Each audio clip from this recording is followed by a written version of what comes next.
Hello guys, welcome back to our channel. Episode ആരംഭിക്കുമ്പോൾ കാണിക്കുന്നത് നെല്ലിശ്ശേരിയാണ്. അർച്ചന ആഹാരം ഉണ്ടാക്കുന്നത് കണ്ടുകൊണ്ട് അങ്ങോട്ടേക്ക് അവന്തിക ചെല്ലുകയാണ്.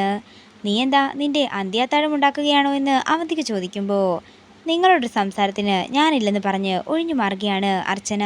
പിന്നീട് കാണിക്കുന്നത് എല്ലാവരും തീന്മേശയ്ക്ക് ചുറ്റും ഇരിക്കുന്നതാണ്. അതേസമയം അർച്ചന അവന്തികയെ നിർബന്ധിച്ച് ആഹാരം കഴിക്കാനായി ഇരിക്കുന്നു. അങ്ങനെ എല്ലാവരും കൂടി ഇരിക്കുമ്പോൾ അർച്ചന എല്ലാവർക്കും ആഹാരം വിളമ്പി കൊടുക്കുകയാണ്. തുടർന്ന് അർച്ചന പറയുകയാണ്, ഇനി ഇതുപോലെ എനിക്ക് എല്ലാവർക്കും ആഹാരം വിളമ്പിത്തരാൻ പറ്റിയില്ലെങ്കിലോ? ഇത് നെല്ലിശ്ശേരിയിലെ എൻ്റെ അവസാനത്തെ രാത്രിയാണ്. നാളെ നേരം വെളുക്കുമ്പോൾ എന്നേക്കുമായിട്ട് നെല്ലിശ്ശേരിയിൽ നിന്നും ഞാൻ പടിയിറങ്ങും. ഇത് കേൾക്കുന്ന സേതുവും മറ്റുള്ളവരും ഞെട്ടലോടെ അർച്ചനയെ നോക്കുന്നതാണ് കാണിക്കുന്നത്. ചേച്ചി എന്താ തമാശ പറയുകയാണോ എന്ന് ആതിര ചോദിക്കുമ്പോൾ തമാശ പറയാൻ പറ്റിയ കാര്യമാണോ ഇതെന്ന് അർച്ചന ചോദിക്കുന്നു. തുടർന്ന് അർച്ചന പറയുകയാണ്, ഈ വീട് ഞാൻ ഉപേക്ഷിക്കാൻ തീരുമാനിച്ചതാണ്. അപ്പോൾ സച്ചിയേട്ടനെയോ എന്ന് സന്ദീപ് ചോദിക്കുമ്പോൾ എൻ്റെ ജീവിതം അവർക്ക് വേണ്ടിയുള്ളതാണെന്നും അവരെ ഉപേക്ഷിക്കാൻ എന്നെ കൊണ്ടാകില്ലെന്നും അർച്ചന പറയുന്നു. എന്നാലും ഇപ്പോഴത്തെ സാഹചര്യത്തിൽ ഞാൻ ഈ വീടും ഈ വീട്ടുകാരെയും ഉപേക്ഷിച്ചു പോകുന്നത് തന്നെയാ നല്ലതെന്ന് അർച്ചന പറയുമ്പോൾ ആഹാരത്തിന് മുന്നിൽ നിന്നും ചാടി എഴുന്നേൽക്കുകയാണ് സച്ചി. സച്ചിയുടെ നോട്ടം കണ്ട് അർച്ചന പറയുകയാണ്, എന്നെ ഇവിടെ ആരും ഒന്നിനും നിർബന്ധിച്ചിട്ടില്ല. ഇതെന്റെ സ്വന്തമായിട്ടുള്ള തീരുമാനം തന്നെയാണ്.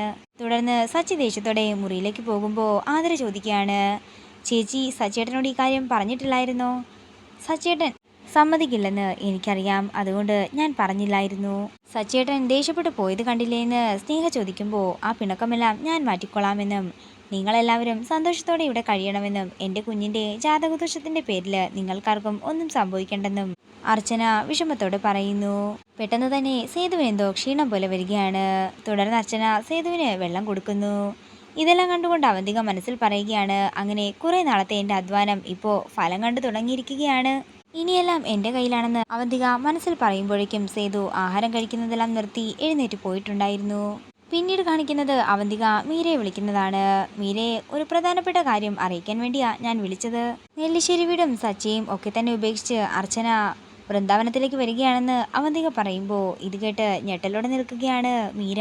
അപ്പോൾ അവന്തികയുടെ ഉദ്ദേശം ഇതായിരുന്നല്ലേ എന്ന് മീര ചോദിക്കുമ്പോൾ ഞാൻ ആരോടും ഒന്നും പറഞ്ഞിട്ടില്ലെന്നും കുഞ്ഞു ജനിക്കുന്നതുവരെ അർച്ചനയും സച്ചിയും മാറി താമസിക്കണമെന്നാണ് ജോത്സ്യൻ പറഞ്ഞിരിക്കുന്നതെന്നും അവന്തിക പറയുന്നു. അല്ലാതെ അവർ തമ്മിൽ എന്നേക്കുമായിട്ട് വേർപിരിയുക ഒന്നുമല്ല. കുഞ്ഞു ജനിക്കുന്നതുവരെ അവർ മാറി താമസിക്കുന്നതാണ് എല്ലാ കുടുംബത്തിനും നല്ലതെന്ന ജോത്സ്യൻ പറഞ്ഞത്. എന്താണെങ്കിലും നാളെ രാവിലെ അവൾ ഇവിടുന്ന് ഇറങ്ങും എന്ന് പറഞ്ഞുകൊണ്ട് അവന്തിക കോൾ കട്ട് ചെയ്യുന്നു. തുടർന്ന് മീര മനസ്സിൽ പറയുകയാണ്, ഇതിപ്പോ ചക്കിന് വെച്ചത് കൊക്കിന് കൊണ്ടു എന്നൊക്കെ പറയുന്നത് പോലെയാണല്ലോ. എൻ്റെ ഭഗവാനെ, അവൾക്ക് ഇങ്ങോട്ടേക്ക് വരാൻ തോന്നാതിരുന്നാൽ മതിയായിരുന്നു.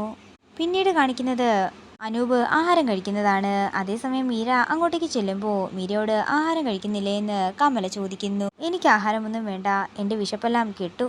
എന്താ അമ്മേ, അമ്മ ഇവളോട് എന്തെങ്കിലും പറഞ്ഞോ എന്ന് അനൂപ് ചോദിക്കുമ്പോൾ ചിലതൊക്കെ കേൾക്കുമ്പോൾ വിശപ്പ് താനേ മാറുന്നതാണ്. അല്ല, നിങ്ങൾ രണ്ടാളും വാർത്തയൊന്നും അറിഞ്ഞില്ലേ? നെല്ലിശ്ശേരിയും സച്ചി ഒക്കെ തന്നെ ഉപേക്ഷിച്ച് നിങ്ങളുടെ പുന്നാരപ്പെങ്ങള് നാളെ ഇങ്ങോട്ടേക്ക് വരുന്നുണ്ടെന്ന്. ഇത് കേൾക്കുന്ന അനൂപും കമലയും ഞെട്ടലോടെ നിൽക്കുകയാണ്. നിന്നോട് ഈ അനാവശ്യം ആരാ പറഞ്ഞതെന്ന് അനൂപ് ചോദിക്കുമ്പോൾ അതൊക്കെ ഞാൻ അറിഞ്ഞെന്നും ഈ രാത്രി തന്നെ നിങ്ങൾ നെല്ലിശ്ശേരിയിലേക്ക് പോകണമെന്നും അവളുടെ മനസ്സ് മാറ്റണമെന്നും ഒക്കെ തന്നെ മീര പറയുന്നു. അർച്ചന അങ്ങനെ ഒരു തീരുമാനമെടുത്തിട്ടുണ്ടെങ്കിൽ അതിന്റെ പിന്നിൽ തക്കതായ കാരണം തന്നെ ഉണ്ടാകും. കുറച്ചുനാള് അവൾ ഇവിടെ വന്ന് നിൽക്കുന്നതാണ് അവളുടെ മനസ്സമാധാനത്തിന് നല്ലതെന്ന് എനിക്കും തോന്നുന്നുണ്ടെന്ന് അനൂപ് പറയുന്നു. ഇത് കേൾക്കുന്ന മീര ദേഷ്യത്തോടെ ചോദിക്കുകയാണ്, നിങ്ങൾക്കെന്താ ഭ്രാന്താണോ? നിങ്ങൾക്കാർക്കും എന്താ ആ ജോത്സ്യൻ പറഞ്ഞതൊന്നും ഓർമ്മയില്ലേ? ആ ജാതകദോഷമുള്ള കുഞ്ഞിനെയും കൊണ്ടാണ് അവള് ഇങ്ങോട്ടേക്ക് വരാൻ പോകുന്നത്. ഒരു തവണ കൊലക്കേസിൽ പ്രതിയായി ജയിലിന്റെ ഉള്ളിലായി, ഇനിയും അത് ആവർത്തിക്കണോ എന്ന് മീര ചോദിക്കുമ്പോൾ ദേഷ്യത്തോടെ ചാടി എഴുന്നേൽക്കുകയാണ് അനൂപ്. നിന്നെക്കുറിച്ച് ആരെങ്കിലും ഇങ്ങനെ ഓരോന്ന് പറഞ്ഞു പരത്തിയാൽ എങ്ങനെയാകും നിന്റെ മനോഭാവം? എന്താണെങ്കിലും ഇങ്ങോട്ടേക്ക് വന്നാൽ ഇരു കൈ നീട്ടി തന്നെ ഞാൻ സ്വീകരിക്കും. അമ്മയുടെ അഭിപ്രായം എന്താണെന്ന് അനൂപ് ചോദിക്കുമ്പോൾ അവളെ അങ്ങനെ ഉപേക്ഷിച്ച് കളയാൻ എനിക്കാകില്ലെന്നും അവള് എൻ്റെ മോളാണെന്നും കമലയും പറയുന്നു.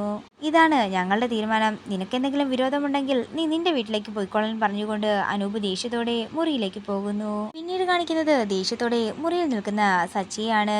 അതേസമയം അർച്ചന അങ്ങോട്ടേക്ക് ചെല്ലുമ്പോഴേക്കും സച്ചി ദേഷ്യത്തോടെ ചോദിക്കുകയാണ്, നീ ഇങ്ങനെ ഒരു തീരുമാനമെടുത്തപ്പോ എന്നോട് പറഞ്ഞായിരുന്നോ?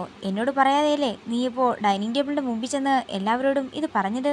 നാളെ നേരം വെളുക്കുമ്പോൾ ഞാൻ വൃന്ദാവനത്തിലേക്ക് പോകുമെന്ന് അർച്ചന പറയുമ്പോൾ അത് നടക്കില്ലെന്നും നീ ഈ തീരുമാനത്തിൽ നിന്നും പിന്മാറണമെന്നും സച്ചി പറയുന്നു. ആ ജോത്സ്യൻ വന്ന് പറഞ്ഞ മണ്ടത്തരങ്ങളൊക്കെ കേട്ടിട്ടാണോ നീ ഇപ്പോൾ ഇങ്ങനെയൊക്കെ ചെയ്യുന്നതെന്ന് സച്ചി ചോദിക്കുമ്പോൾ അതൊന്നുമല്ലെന്നും എനിക്കെൻ്റെ നിരപരാധിത്വം തെളിയിക്കണമെന്നും അർച്ചന ഉറച്ച മനസ്സോടെ പറയുകയാണ്. ഇതോടുകൂടി ഇന്നത്തെ എപ്പിസോഡ് ഇവിടെ തീരുകയാണ്. വീഡിയോ ഇഷ്ടമായെങ്കിൽ മറക്കാതെ ലൈക്ക് ചെയ്യുക, ഷെയർ ചെയ്യുക, കമൻറ്റ് ചെയ്യുക. കൂടുതൽ സീരിയൽ അപ്ഡേറ്റ്സിനായി മറക്കാതെ സബ്സ്ക്രൈബ് ചെയ്യുക.